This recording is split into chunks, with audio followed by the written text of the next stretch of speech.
It was always a dream to be the first to fly around the world at the equator. 27,000 miles, an incredible aerial journey for the 1930s. No one had ever done it, and now a woman would be the first. That woman was Amelia Earhart. This new Lockheed is the realization of a dream. In May 1937, Amelia Earhart took off on the flight that was to be the crowning achievement of her career. 6 weeks later, she and her navigator, Fred Noonan, disappeared without a trace in the South Pacific. She's so well known, and she just disappears off the face of the earth. Well, that can't be. What kind of an ending is that?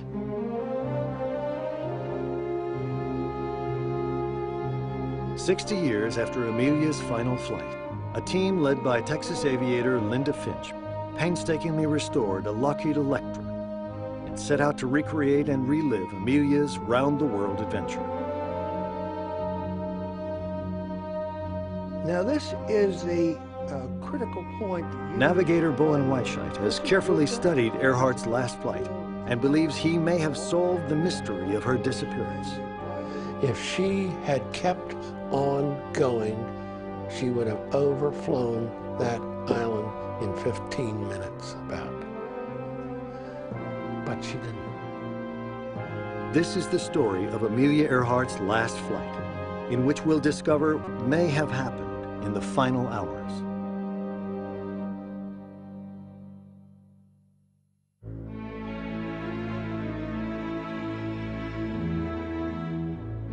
To fly is an age-old dream. Amelia Earhart was a girl from Kansas who dreamed of adventure from her earliest years.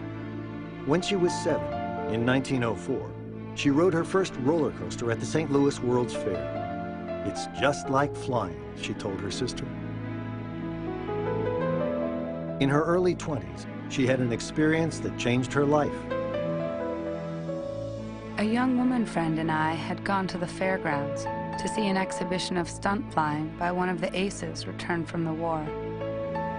We watched a small plane turn and twist in the air, black against the sky, excepting when the afternoon sun caught the scarlet of its wings. After 15 or 20 minutes of stunting, the pilot began to dive at the crowd. I remember the mingled fear and pleasure which surged over me as I watched that small plane at the top of its earthward swoop.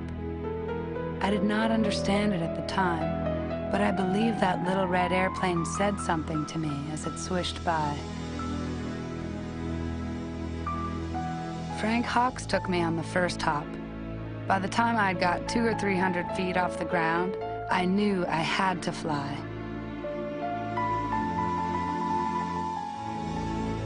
Amelia's first big flying adventure came in 1928. She was chosen to be the first woman to fly across the Atlantic as a passenger. On June 18th, after flying 20 hours from Newfoundland, the plane landed off the coast of Wales, and Amelia Earhart was suddenly world famous.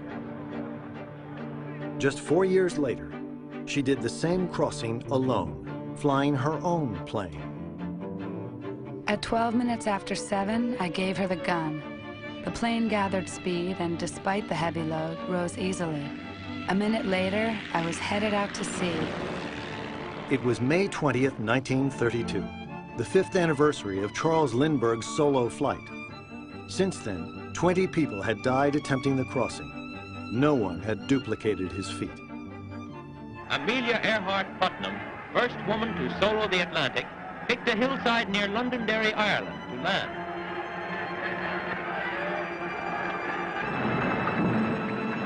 I believe that women have as much courage as men. Those flights alone took a tremendous amount of courage and thrust her into the limelight, which she proceeded to stay in, really, throughout the whole decade of the 30s with successive, interesting, exciting, and dangerous flights. In 1934, Amelia was the first person, man or woman, to solo the Pacific from Honolulu to California. Another triumph. She was the most famous woman flyer of her day, a beacon of hope in the dark days of the Depression. But how could she cap what she'd done before? In 1936, she began planning her most ambitious project, a flight around the world at the equator in a brand new Lockheed Electra. Watch your front, Bob. You're getting real close. Do we want the table under it yet or not? One of the many people who have been inspired by Amelia's life is Linda Finch. In 1995, Finch decided she would honor the spirit of Amelia Earhart by recreating and attempting to complete her world flight. I want to move this board back a little bit now. Can we pull out and give me some slack and let me do that? She'd fly the same type of plane on the same flight plan as closely as possible, 60 years to the day after Amelia's journey began. Right here. Keep going. I got it with my hand. Okay. Oh, that's great. Oh, my goodness. It's absolutely beautiful. It's such a graceful airplane, all the lines. The plane I'm using on the proposed flight is a transport plane. It is a Lockheed Electra, normally carrying 10 passengers and 2 pilots. There were only a handful of Lockheed Electras still surviving anywhere on Earth. One was lying in a sorry state at the back of a hangar in Wisconsin. Linda Finch decided to buy it. Though she had restored other old airplanes in the past, this was to be her greatest challenge yet. It would take Linda and her team 2 years to restore the plane, disassembling it and checking each of the hundreds of pieces and making many new parts to replace those that were missing or damaged. The work was completed just days before the plane was scheduled to leave from Oakland, California, on the 60th anniversary of Amelia's departure. Reconstructing the plane was one part of the preparation. Planning the trip was the other. Reed Dennis coordinated the flight plans for the Lockheed and for the accompanying camera plane that he'd be piloting. In contrast to the often inaccurate maps and primitive weather data available to Amelia, the World Flight team would have a GPS satellite navigation system and detailed weather images throughout. The camera plane was a Grumman Albatross, a classic amphibian from the 1950s. It's something I've wanted to do for a long, long time, is fly around the world, and it's a great opportunity to do it and be a part of this Amelia Earhart recreation trip.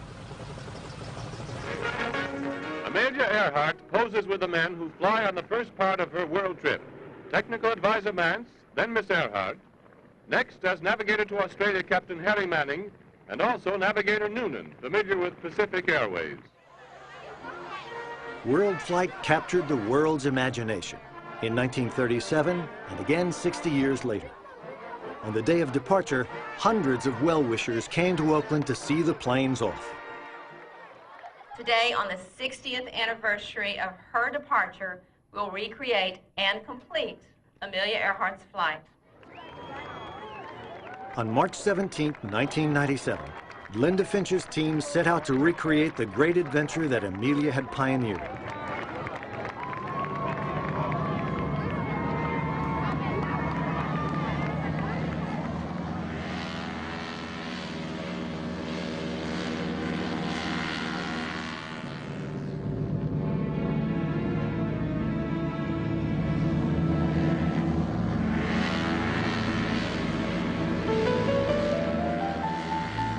Throughout her journey, Amelia sent back letters and news reports, which give us an extraordinary insight into her experience.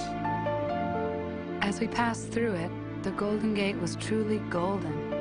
Behind us, dark clouds closed in. But westward, the sky was cheerful with late afternoon sunlight, which burnished the slopes of Mount Tamalpais on one hand and Storybook San Francisco on the other, as we headed westward over the great new bridge. Recreating Amelia Earhart's final flight would take the two planes on a journey of around 30,000 miles across 5 continents and 3 oceans. Back in 1937, Amelia's plane flew entirely alone. The first leg was one of the longest, to Hawaii, 2,500 miles away across the Pacific. Why are you attempting this around-the-world flight? Because I want to. That was as near a complete reply as I could devise. Here was a shining adventure beckoning with new experiences, added knowledge of flying, of peoples, of myself.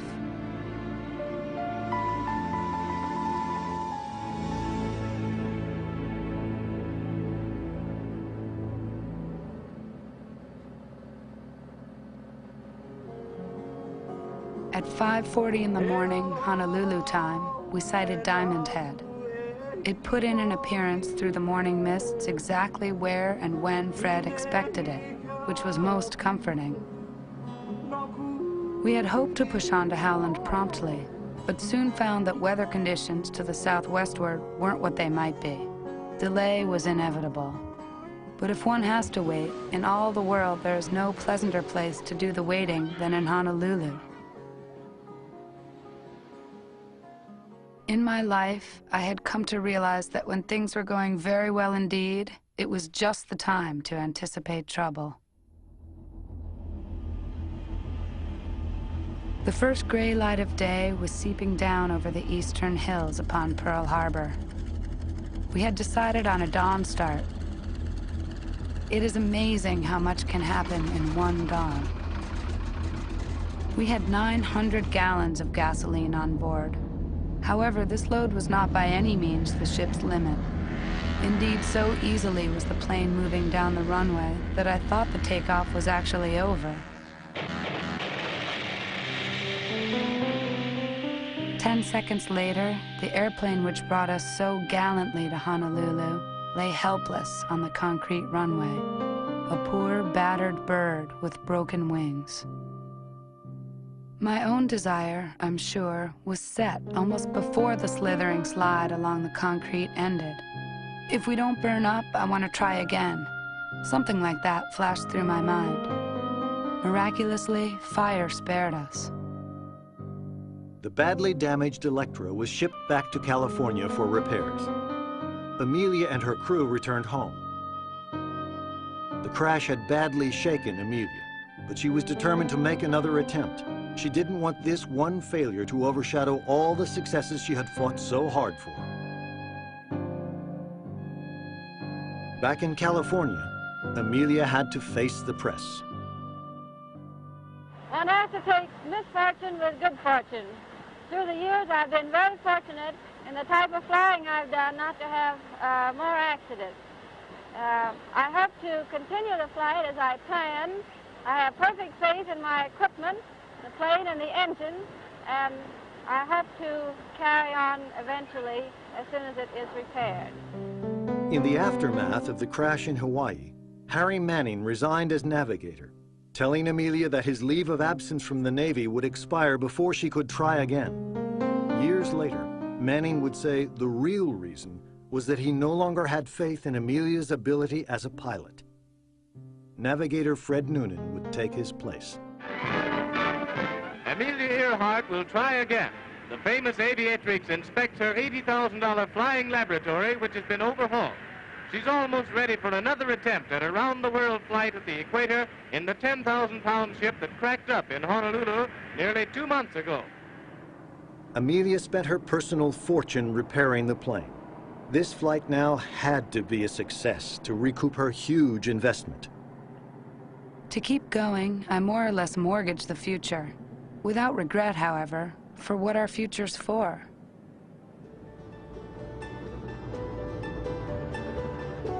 In May, Amelia left Oakland on her second attempt with a minimum of fanfare. Didn't officially announce that she was trying again. In the months since her first attempt, the weather had changed, so she decided to switch the direction of the flight from west to east. From the US, she'd go to South America, then across the Atlantic to Africa, east to Arabia and India, down through Southeast Asia, through the islands of Indonesia, Northern Australia, New Guinea, across the Pacific to Howland Island, Hawaii, and back to California. Lockheed 72 Golf Tango Burbank.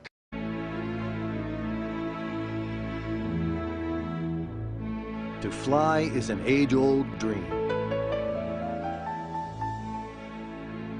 Amelia Earhart was a girl from Kansas who dreamed of adventure from her earliest years.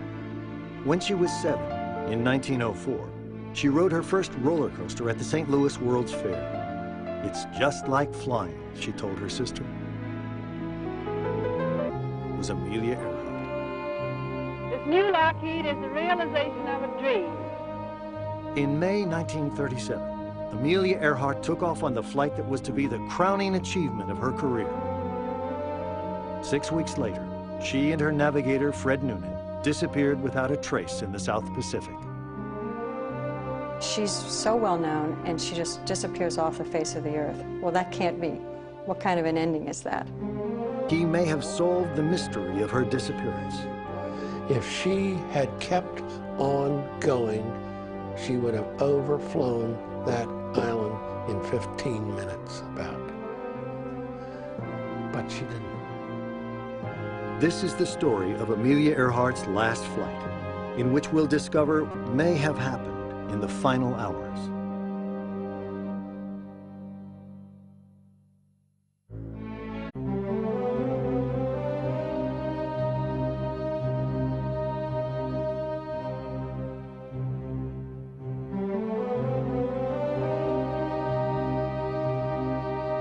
It was always a dream to be the first to fly around the world at the equator.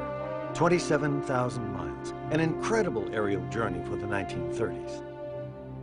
No one had ever done it, and now a woman would be the first. That woman. 60 years after Amelia's final flight, a team led by Texas aviator Linda Finch painstakingly restored a Lockheed Electra and set out to recreate and relive Amelia's round-the-world adventure. Now this is the critical point. Navigator Bowen Weisheit has carefully studied Earhart's last flight and believes